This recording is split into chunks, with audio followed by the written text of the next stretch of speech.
Joining me at this time is Steve Hilton. Of course, he's a candidate for governor of the state of California. He leads in all the polling, tight race, but he leads in all the polling. Of course, he's also a former Fox News host and commentator. One of the recent polls shows Steve Hilton at 16%. Of course, he's Republican. Republican Chad Bianco at 14%, and Democrat Eric Swalwell at 10%. Speaking of debate, you and the other candidates, Republican and Democrat, were scheduled to debate at USC, the University of Southern California. But the day before the debate, the university canceled it because of the racial demographic makeup of the candidates. Let's welcome Steve. Steve, good to have you with us. This is unbelievable. Give us your take on this. It's actually worse than it first appears when you look into the details of what happened. I was really looking forward to that debate. I'm leading in the polls, as you mentioned, and I've won all the previous debates. So I was all ready to go.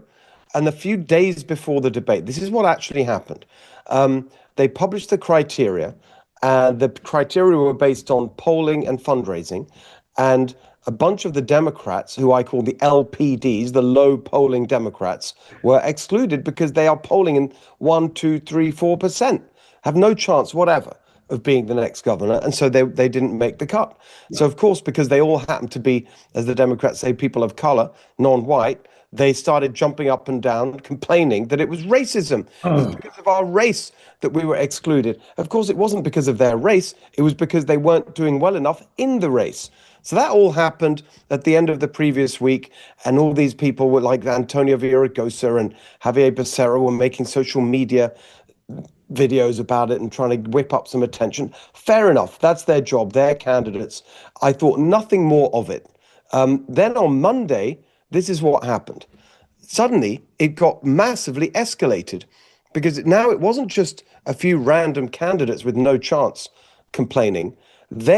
The candidates got their cronies in the California state legislature to write an official letter on behalf of all the different caucuses in the legislature. Signed at the top of this letter were the leader of the Democrats in the state assembly, the speaker of the assembly, and the leader in the Senate. So now they've elevated it into the government, one of the branches of California government, sending a letter to USC, who are going to host the debate, bullying and intimidating them. So it's turned from being a bit of a joke into something much more serious, and I would argue totally corrupt. They are abusing the power of government to bully this place, to hold a debate, including people who didn't qualify. And then worse than that, USC caved to the pressure. That all happened late on the Monday night. The debate was supposed to be Tuesday. Less than 24 hours before the debate, they announced they were canceling it. I found out the next morning, getting into the car on the way to the airport to fly down to LA. So this is shameful, but it's not just exposing the ridiculous virtue signaling identity politics obsession of the Democrats. It actually exposes the corruption at the heart of this Democrat regime in California. Well, in that leads your response there. It's an amazing story. It's a sad story for the state of California, what you just described. But it leads to another question I have. If, and it looks like you will, finish in the top two of the primary and move on to the general, how will you reach across the aisle to gather Democrat votes? Because that will probably be needed. Well, Democrats and Republicans and independents and everyone else, even those who are not political, are all fed up with how things are going in California. There's no one who's looking around and saying, yeah, this is great. We love having the highest gas prices in the country. Fantastic that we have the highest electric bills in the country apart from Hawaii. Bring it on, more red tape, more regulations that make our life a misery if we're running a small business, as I used to do. My ballot designation is small business owner. No one's saying that. Everyone knows we need change in California. And so my argument into the general election will be very simple. You got to vote for a change. You got to vote for some balance. It's not healthy to have one party rule for so long, 16 years of one party rule. And then I've got specific things that I'm going to get done. End the Democrats' climate insanity so we can have $3 gas instead of $5, $6, $7, or $8 gas. And the insane energy policy that gives us expensive and unreliable windmills and solar panels instead of using California natural gas to generate electricity, which is what I will do, so we can cut your electric bills in half, end the fraud and the waste and the corruption in the state budget, so we can reduce spending, cut taxes, your first 100 grand tax free. No more free healthcare for illegal immigrants. We're going to use that money to lower healthcare costs for Californians. And then finally, we're going to get rid of all the ridiculous regulations that make it so expensive to build anything in California so we can restore the California dream of a home you can afford to buy. That's the pitch. And that's something everybody can get behind, regardless of their party.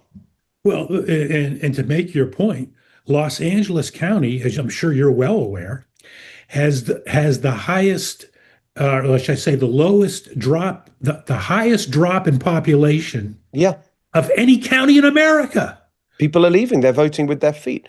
And I say to them, I understand, but the real goal here is to make sure that in November we vote at the ballot box and kick these people out. So all the people who've left, they can come back. But everyone wants to be in California. There's nowhere better than California. It's beautiful. We of course, we have everything going for us in this state. We just need a decent governor, and very soon we'll have that. You referenced something a moment ago, and I'd like to expand upon it. You mentioned gas prices. The rest of America is complaining about $4 a gallon gas prices. We wish we had that here. Yes, exactly. You gave some advice to Gavin Newsom in the last day or two on what he should be doing or could be doing to lower gas prices, and you referenced Australia. What can you tell us? Well, in Australia, the prime minister there, on the left, has decided to cut the gas tax in response to the temporary spike in oil prices as a result of the Iran war. So weeks ago, I said that Gavin Newsom here in California needs to suspend our gas tax, which is the highest in the country, even though we have the worst roads, which is what the gas tax was supposed to pay for. And so what's the justification for keeping those costs so high, especially for regular working class Californians who often don't have a choice about how often and how far they have to drive their cars and their trucks to get to work? It's a necessity. And so you're punishing people with these climate policies. And if you can't change that quickly, and my plan would be to do that, but if Gavin Newsom's not going to do that because they're out of touch elitists, then at least let's do something simple and quick, which is suspend the gas tax so we can give people some relief from the tax gouging that the Democrats are doing. All right. And now, a second ago, you said you would make other changes. What are, as it relates to gas prices, what are those other changes that you're Well, talking the big one is to open up California oil and gas production, to Wow. take the limits off that, because right now we're in this insane situation of importing most of the oil and gas that we use, even though we have abundant reserves here in California. That's expensive. It actually increases carbon emissions because you're shipping it halfway across the world in giant super tankers. It's ridiculous. It makes no sense. And it's one of the reasons that refineries are closing down, because there's not enough production from California to give them the business they need to stay open and profitable. So that's a really big part of it. But there's also the need to reduce a lot of the regulations, the low carbon fuel standard, a lot of the way that the cap and trade or cap and invest system that they now call it operates. So there's many changes we can make in regulations, but the big one is to open up California production. Yeah. Do you feel that the Democrats will have candidates drop out of this race so that they don't split the vote among their candidates and then focus, on one person to? Well, it's too late for that. They can't. Too late. Whoever's on the ballot is on the ballot. So even if they say they're not running, they'll still be on the ballot. All these LPDs, the low polling Democrats, they're going to appear on the ballot whether they're in the race or not. And so you can assume that some of them will attract some votes. Yeah. But the main ones, I don't see any sign of them dropping out. You've got the top tier of these useless Democrats. You've got Swalwell, Eric Fang, Eric. You've got the billionaire climate fanatic Tom Steyer, and you've got Katie Porter. And I should also add into that list someone who I don't think has got any chance of getting into the top two, but he's got a lot of money behind him, so he may, rise up a little bit. And that's Matt Mahan, the mayor of San Jose. So I think there's at least four Democrats campaigning seriously all the way through the primary. To show how bad, I'm going to use the word bad, the media can be here in California. I'm in San Diego, and just today, the editorial board of the San Diego Union Tribune wrote an article which said, hey, don't worry. If Steve Hilton and Chad Bianco are the two that move on to the general, there will be a recall, just like Republicans tried to recall Gavin Newsom, and the recall will be successful. That's disgusting to hear that from an editorial board, especially in San Diego, which was not and is not, as far as I'm concerned, a far left wacko extreme place. What's your response when you hear a major city newspaper writing that commentary? Well, I hadn't seen that, and it's of course disgraceful, and it's hilarious after all the lectures from the left about how much they care about our democracy, and they're against people who undermine elections and so on. Now they want to do it when democracy doesn't deliver the results that they like. So it's just pure hypocrisy. And again, they when the system produces a result that they don't like, they want to change the system. They don't want to play by the rules. It's just absolutely unbelievable hypocrisy. I should say it's not unbelievable. It's totally predictable, but it's shocking nevertheless. We have a question from a viewer. Her name is Christy Manna from Tustin. She says, and we would reference this a moment ago, but California continues to lose residents due to the high cost of living. What policy changes would Steve Hilton implement in the first 100 days in office to make life more affordable for working class families? Well, the first one is something very practical on vehicle registration. So vehicle registration is the highest in the country. In most states, it's under $100 a year. Here in California, people are paying $400, $500, $600, $800, over $1,000. Some people I've heard even over $2,000. That's ridiculous. If you look at where that money goes, it's into the Democrat slush funds and the bottomless money pit. Doesn't do anything useful. And so we're going to stop all those extra taxes and charges that go into your registration fee. We're going to have the basic registration fee only, $71 per person per year. That's an immediate change that will save people a lot of money. And then we're going to be putting in our tax plan, which is your first 100 grand tax free. That could be implemented quickly by the legislature on an emergency basis. We'll see if they do. Katie Porter, one of the Democrat candidates, has actually stolen that tax plan. She says so publicly. She doesn't pretend anything otherwise. She said, I was on a debate with her just this week. She said, I stole it from Steve Hilton. So the fact is that if you've got Democrats agreeing with that, maybe we can make that happen quickly. That puts a lot of money directly into people's pockets. Some of these other things are going to take a bit longer, the reforms on energy and gas and so on. But there are things we can do straight away to cut people's costs. Brian Blatcher from San Diego wants to know, would you be able to ban DEI in California? Very much so. This is very, very important to me because it's infected so many parts of our system. So we can do that through the education system. I appoint the members of the State Board of Education. We're going to kick out the woke fanatics there and put in place common sense people who and parents who want to put education ahead of indoctrination. And we can strip it out of all these state government agencies where they've got all these departments pushing it and strategies and God knows what else they're doing. That's all going to be deleted very, very quickly when I'm governor. And that's sort of what played into the whole USC debate cancellation. Of course, yeah. Yeah. Susan Johnson from San Jose wants to know, would you re-allow plastic bags in the grocery stores? Look, I think that we need to look at whether that's something. I'd like to. It's ridiculous. And actually, it's totally counterproductive. the ban, because what's actually happening is instead of reducing the amount of plastic, it's increasing it. So it's one of those classic Democrat things that they pretend is doing good, but actually just annoys everyone for no good reason. Doesn't even meet its own objectives. Because what people are now doing, using those thicker plastic bags, which they say they can be, single. You buy once and then it's not single use. Use it multiple times. People don't do that, so they get discarded. Actually, worse than the Yeah. original plastic bag. So it's all crazy. It's crazy. I thank you for saying that. The question is whether that's something that I need to look at, whether how that was established. If it's a regulation established by some branch of some part of an agency of the executive branch, then yes, I can stop that straight away. If it's enacted through legislation, then that makes it a little bit harder to immediately deal with. But one way or another, I'm going to get it done. That makes sense what you just said. Yeah. Steve, for those who may be just now learning about you, give us an overview, and you've done it, but let me ask the question formally. Give us an overview of what you stand for and why you're running for governor of California.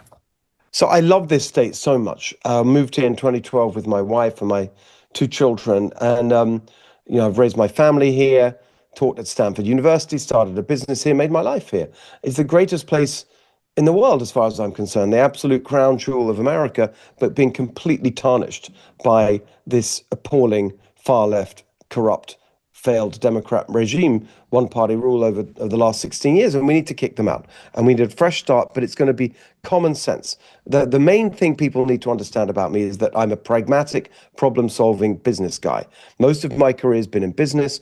I've worked in many different kinds of businesses over the years, started my own businesses, including restaurants.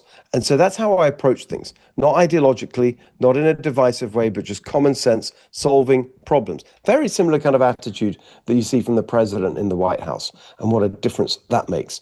You also need to understand that I really cherish freedom so very much. My parents are Hungarian. They fled communism in Hungary, and I know what it means to lose your freedom and to have a massive, bloated, bureaucratic nanny state government bossing you around from morning till night on absolutely everything. I hate all that. So you can be sure that I'm going to be going to Sacramento to completely take a sledgehammer to that bureaucracy there that's really crushing the life and soul out of all of us in California. Very good. A question from Bob Johnson in San Bernardino. Will you take action to eliminate the current top two vote getters from each party, from the top two vote getters win the primary, as opposed to one candidate from each party? Well, I think this was passed by ballot initiative by the voters, which is, and it was missold, obviously, as some way of improving the way our system works. Of course, it's made it much worse, and you get these ridiculous potential outcomes. And also, the other thing I don't like about it is that it creates these weird, situations where, for example, you have the unions and Democrats spending money to pick the Republican that they want to run against, right, rather than the voters choosing their candidates. So it's really corrupt and wrong. And I would, of course, love to get rid of it, but it was enacted via a ballot initiative. So I think you're going to need a ballot initiative to undo it. I think so, yeah. And you're right. I think a lot of people, a lot of voters are not aware of what you just said, Steve, that Democratic powers are they're putting up money for the Republican they want to see on the ballot. Yeah, it's very corrupt. Very corrupt. All right, Steve Hilton, what do you have coming up? What's on your calendar? Well, we have a lot going on. We're on the road the whole time. People ask me, where do you live, Steve? And I say, basically, the Hampton Inn these days. I'm all over the place. We're going to be, there's a debate with me and Chad Bianco with Rick Grenell on this week at Easter weekend on Saturday. On Sunday, I'll be with a big Persian community event in the Bay Area next week in Southern California. So it's in Sacramento. Got some big announcements coming next week. We've got a Cal Doge announcement. We've got a policy announcement. There's just lots going on. Above all, the things I love most about the campaign are these town hall events that we're doing everywhere. People can come along and ask any question, and I always learn so much from them myself. But we're keeping busy. I hope that we'll see everyone out there on the road at some point, continuing to lead, continuing to have the energy and the momentum. Looking forward to saving our beautiful state of California. That's great. One final question by me. Speaking of energy and momentum, I'm seeing you as a workout freak, meaning me. You look like you wearing that t-shirt. Look like you're doing some exercise and working out, uh, which seems like that could be important during a busy schedule. Are you? Not as much as I'd like. I try my best. I agree with you. It's very important. And I used to be pretty good and consistent. But the truth is that there's just no time. I mean, we're Yeah. working really hard. Often we do an evening event. I mean, this happened last week, for example. We finish an evening event around 9 p.m. and Yeah. then drive 3.5 hours, for example, from LA to Fresno, ready for an early morning start there. And so there's just not much time. And I'll let you into a secret, but I'm going to share this publicly so that in the spirit of keeping myself honest about this, I've gained a lot of weight since starting my campaign. I launched my campaign at the end of April last year. And since then, if I've gained around 20 pounds. That's a lot. It's a lot. Yeah. Well, and I understand why it happened as well. And we're going to get rid of it. We're going to fight to get rid of that, as well as all the bureaucracy and nonsense in California. All right. Sounds good. Steve Hilton, thank you for joining us and good luck. Fantastic. Great to be with you. Thanks. Back with more after this.